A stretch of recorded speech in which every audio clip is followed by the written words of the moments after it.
Joining us now is senior advocate in the Supreme Court, Sai Deepak. Sai Deepak, good to speak with you after a while. But first up, let me get your thoughts on this entire protest scenario around Bharatiya education, the concern around paper leaks and different entities now jumping into the pot of protests. I think we'll have to separate the issue from the protesters. Because if you don't do that, there's a decent chance that we may delegitimize legitimate concerns. And if we don't separate it, then there's a decent chance that the issue gets hijacked by lumpen mischievous elements. Okay? So let me start with the issue first before jumping on the bash CJP, let's say, bandwagon. I don't want to do that immediately. Let's start with the issue first. I do believe that there are serious concerns expressed by even the most hardcore loyalists of the dispensation. If you go by the opinions that are being put out on X and several platforms, by respectable voices and also voices which previously were capable of defending even the indefensible. So clearly, there is a dire need to address the situation. You can either resort to whataboutery and say, has anybody taken accountability in the past for similar situations? Or you can say, because we are making a clean break from Nehruvian India, then let us show and start with accountability. Then let that be a clean break on other issues as well. Not just on issues of civilization and identity. Let it also be with respect to accountability in a positive manner. Okay. See, the thing is, over the last few weeks, maybe even a month or so, allow me to be a bit candid here. Starting with the NEET issue, followed by the scandal at Ram Janmabhoomi Trust. Okay. Trust me when I say this, I've been flooded with messages across the board on social media platforms and other places saying, sir, what's your position on this? One of the reasons that I have maintained silence while forwarding or sharing the views of others on platforms is to see how the dispensation responds to it. How does the larger establishment and ecosystem respond to these serious issues of legitimate concern? Will there be an introspective bent of mind? And will there be a certain degree of candor that we expect? So that you don't lose, let's say, hard fought, I would say this is a premium of sorts after generations in terms of setting things right. Okay? And on several aspects. So while I'm 100% capable of giving credit on NEP on other issues as well, but certainly on issues where there is some degree of introspection necessary and genuine criticism is being aired by students, okay, by people who are not, let's say, people who are doing their PhD for 25 years in an institution in Delhi. It's by legitimate students or aspirants who've been preparing for these examinations, coming from middle class and low middle class families, coming from tier 1, tier 2, tier 3 cities across the board. We owe them some answers as a society, as a country, and I think the dispensation does need to reach out to them and address it. And this is not something that has broken out overnight in terms of an issue. It has happened persistently, at least for the last 2 years, at the very least for the last 2 years, at least since summer or June 2024. Correct. Okay. There's a decent chance it goes beyond that. I'm not sure of it, but at least for the last 2 years, there's been some issue or another with respect to exams and so on and so forth. Don't you think we owe, let's say, a responsibility to those kids to tell them, okay, let's address this issue. Let's find out a better way of handling the situation. After all, you created the National Testing Agency for a reason, for centralized conduct of examinations. Has that experiment helped or has it worsened the situation? Today, when you're looking at encouraging more and more people to take up innovation, these are the young minds who will innovate. What are you telling them about the selection process and the filtration process, the integrity of the process, right? So that system certainly needs fixing. And on that, I don't want to mince words, because unless and until we address the issue first and we start bashing CJP, I think then we are missing the forest for the trees. Absolutely. CJP issue and the mischief that they are creating is important for us to consider. The larger strings coming from elsewhere, that's a different issue. We'll come to that. But there is no smoke without fire. And even if, let's say, they have decided to land on this issue, that issue has been handed on a golden platter to them, right? Yeah. So if let's say these issues had been addressed, I'm not saying everything's perfect or should be perfect. There are bound to be some leaks here or there. But what are the steps you're taking? Are you brushing them aside under the carpet? Those are questions that need to be answered. Absolutely. I say this with a lot of candor because when these messages come, I'm storing these messages just to see, okay, what is the trend here? Are people seeming hopeless or not? There is a significant erosion of goodwill in the Gen Z. Yeah. Okay. And you can either be condescending to that entire generation and say they're nothing, so on and so forth. Well, then your entire hopes for innovation come from Gen Z. They are the future, right? Correct. They are the ones who've just launched rockets, at least Gen Z adjacent, right? So I don't think you should brush off or let's say write off an entire generation just because you don't have answers to certain uncomfortable questions that they're posing. Okay. So that's one issue. Coming to the larger issue, or larger, the second issue, I won't call it the larger issue. The second issue, the CJP protest is a script done to death. Okay. And the reason for the growing traction, or let's say the traction it has received so far, and ultimately, let's say some kind of olive branch has been extended, is primarily because you did not address the stitch and time. Okay. And I'm not happy about one thing, that those lumpen elements who have no love lost for Bharat or its core identity they sound morally better because of this issue. Okay. And that's an unnecessary handle that's been given to them. Importantly, some of those elements that, let's say, members of the larger establishment have been supporting over the years in the name of social justice and whatnot. Yeah. Tried to pamper, indulge, you've tried to coax, cajole, or whatever is it that you've done. You've also given them the UGC guidelines as a weapon to beat others with. At the first sight of an opportunity, the sharks have landed. Right? Yeah. So the very same elements that you've pampered over the last, let's say, 12 years or 13 years, will not spare you when they get an opportunity. Okay? So this is a wake-up call. 3, I genuinely hope that the ultra defenders sitting on social media grow a conscience and a spine and learn to speak the truth with some degree of responsibility. I'm not saying you need to make alarmist statements or issue, let's say, any kind of ultimata. I'm just saying you need to voice your opinion at the very least to ensure that there is a positive feedback channel saying this needs to be addressed. Yeah. After all, it's a democracy. But if that very same ultra defender community chooses to be a wall between the feedback coming from the society and the dispensation, okay, it won't be long before people become cynical and they give up hope. It shouldn't come to a point that people vote you to power only because there is no alternative. They should do so despite there being other alternatives, knowing fully well that this is the better alternative. Yeah. But this is the less worse of the two alternatives. Right? And that is, I would say, that should be the direction in which we move towards, in the hope that as a democracy, we become less of a banana republic and move towards a lesser banana republic or a better republic in that sense. Correct. You can't chant Bharat and civilization all the time, but not aim towards it or aspire towards that. True.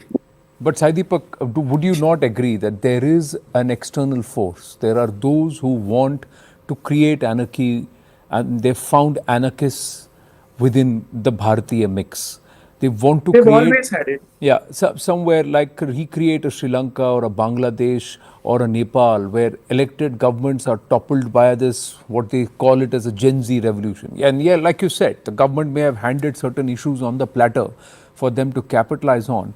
But there seems to be these entities who are funded by external agencies or external entities who want this dispensation gone, and they want Bharat on the throes of anarchy. I agree. 100% I agree. In fact, some of the leading voices of this movement have spoken to me several years ago in their journalistic avatar. Okay. And I sussed them out and I sensed where their leanings lay and what their aspirations were.